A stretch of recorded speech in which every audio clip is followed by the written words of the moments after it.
Well, I've been looking for him, and I was just saying to Dave that he's been giving us the runaround. Yesterday afternoon, he was nowhere to be found in this area, and now again, this afternoon, it took us a while to actually find him. So keep my eye on him and make sure he doesn't disappear under our noses again. But it's so good to see him. He's such a cool animal, and he's just taking it very easy. He's very intrigued by all the ongoings at this elephant carcass. He's watching the hyenas going crazy and feeding, and I think he might be waiting for the hyenas to actually move on. You can see they sort of feeding now, and most of them have finished on that carcass at the moment. Most of them are done, and so there's just the two that remain at this stage. And I think once they leave, maybe Hosana might come and sniff around. It'll be interesting if he does.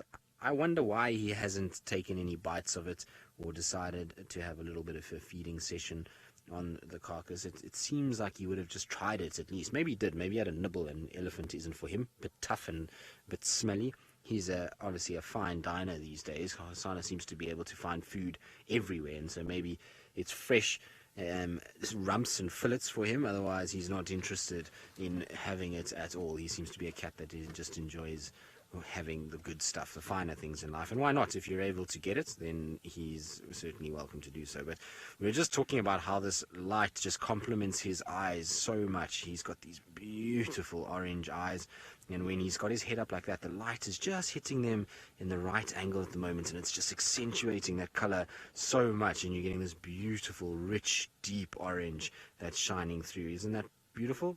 I think so. I think that's as good as it gets when it comes to eye colors. And you can see when they go into the shade how they lose a little bit of that sort of saturation, if you want to call it, and that beauty in the eyes itself.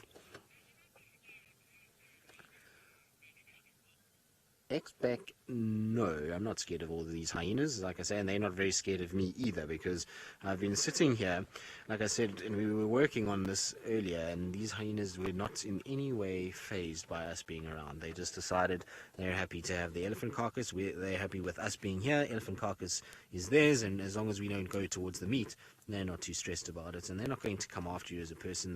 They are not animals that have been taught to hunt us in any way, and so actually it's not really an animal that I fear at all. In fact, of all the animals out here, I actually really enjoy hyenas, and they don't strike fear into me in a way that I think they do a lot of other people. Maybe it's just because I've spent a lot of time with them, and there's so many interesting little bits with them, and they're not as aggressive as everybody always makes them out to be. They're not these marauding, killing machines that wants to just rip everybody apart. They're sophisticated, clever individuals, and they are very, very calculated in the way that they go about their business. And so, I enjoy how they do things, and I don't really feel unsafe around them. And they're not going to just come to this vehicle and pull me out of the car and feed off me. And it's just not how hyenas work. They're actually far more scared of us than we are of them. And normally when they see a person, they'll try to run away. It's when people try and feed them and mess around with them, that's when you can get an issue. Now, Amanda, hyenas are most certainly aware that Hosana is here. They're very, very intuitive animals, and they've got a direct line of sight to Hosana. There's absolutely no branches in the way, so you can see from those hyenas basically straight through like this.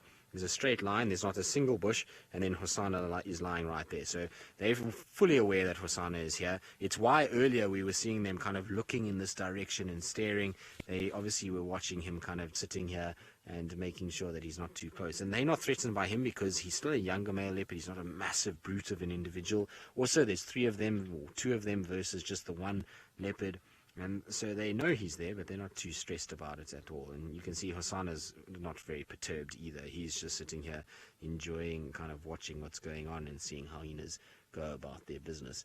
But hyenas fascinate me. The amount of food that they can push into their stomachs. Some of these hyenas have been feeding for an hour now, and they've just been absolutely gulping down big chunks of flesh. And I think poor Hosana's a bit jealous, and maybe he wants a little afternoon snack as well, and to try and kind of finish up what is inside there, and maybe there's a few fresher parts that are exposed that he can maybe get himself into. But amazing how much has been eaten since, like I say, since even we were here. The vultures must have got seriously stuck in this afternoon in the time that we went to the Gari repeater and then back to the camp and back out again, because that whole section where those hyenas are feeding now was all skin at the back, and even the leg itself has got a big split in it and lots of meat out of there, which wasn't like that. Now, I believe a lot of you have just joined us and are asking about the camera. So we installed a camera here at the carcass, Brent, myself, and Conrad. And the reason we installed it is so that we can bring you this carcass 24 hours a day, so you guys can watch it. It's not live just yet. It still needs a little bit of stuff done to it, and so we installed all the hardware and tried to get it up and kind of at least so that they can then do all the software side and all the sort of behind the scenes things to get it up and running. But essentially what's going to happen is there'll be a live camera that you'll be able to watch what happens at this carcass even when we're not on drive. So that's the idea behind it and why we set it up. The camera is positioned just next to me. I will try and show you exactly where it is, and basically what we tried to do is to try and put a camera in that was not going to disturb the sighting in any way. It's not going to be in the way. It's also not going to be very visible for everybody else that is come to spend a bit of time at this sighting, because ultimately they don't want to see cables and batteries and all kinds of other things. And so what we've done is we've set it up so that it's pretty well hidden, and basically that's the situation. And so there is going to be a camera at some point. Now you can see Hosana slowly but surely stalking in. Hyenas are losing their nerve a little bit and are running away. Look, Hosana's kind of watching them as the hyenas go. So the hyenas have run quite far already. But even though they're probably strong enough to chase Hosana, he's just kind of watching them. And now we've got a bit of a Mexican standoff. Vulture, hyena versus leopard at this stage. There is our leopard standing watching, and look at him, he's starting to get his little dewlap, getting big bulky shoulders, looking very, very handsome indeed. What have you spotted now, Hosana? Hosana looks like he's also spotted something. Look at the way he's perked up his whole head and is looking into the distance there. I don't know if it's maybe because some hyenas are running in that direction. I'm not sure. Interesting, there might be something else that's on its way, because he's definitely very, very interested in something that's walking somewhere in there. Now I know the last hyena sort of view of the hyenas I had was running in that direction, so maybe that's what he's seen, is just their backs bouncing through the bush. Yes, it is a hyena. I can see it now. It's just come out from behind.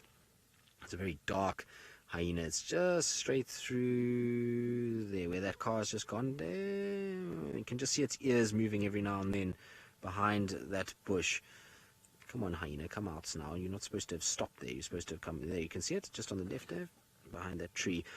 Yeah, right in there. So there it is. You can just see its ears, and that's the one that I was saying that's being picked on heavily by the others. It's got a bit of an ear missing, bite marks all over the place, and so it's really had a tough time over the last few days. I think being here means food, but also you're going to have to get a little bit kind of, you know, beaten up by some of the other clan members that are around.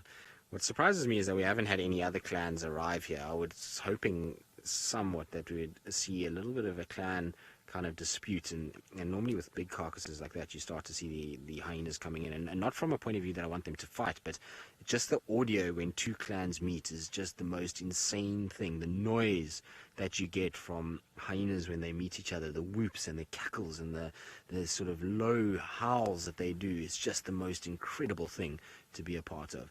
Now Hosana, what's going on, boy? There's nobody at the carcass. You can go there if you want to. No, not interested.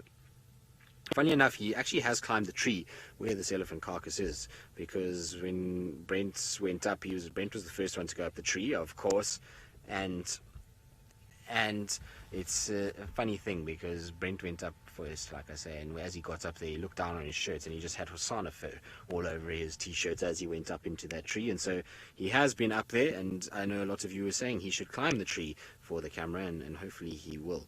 Now, for those of you that were also inquiring about the camera as to where it is in relation to this carcass, basically it runs from the tree at the top there, and then the cable runs, it's up there somewhere, is the actual little radio receiver. It's quite well hidden.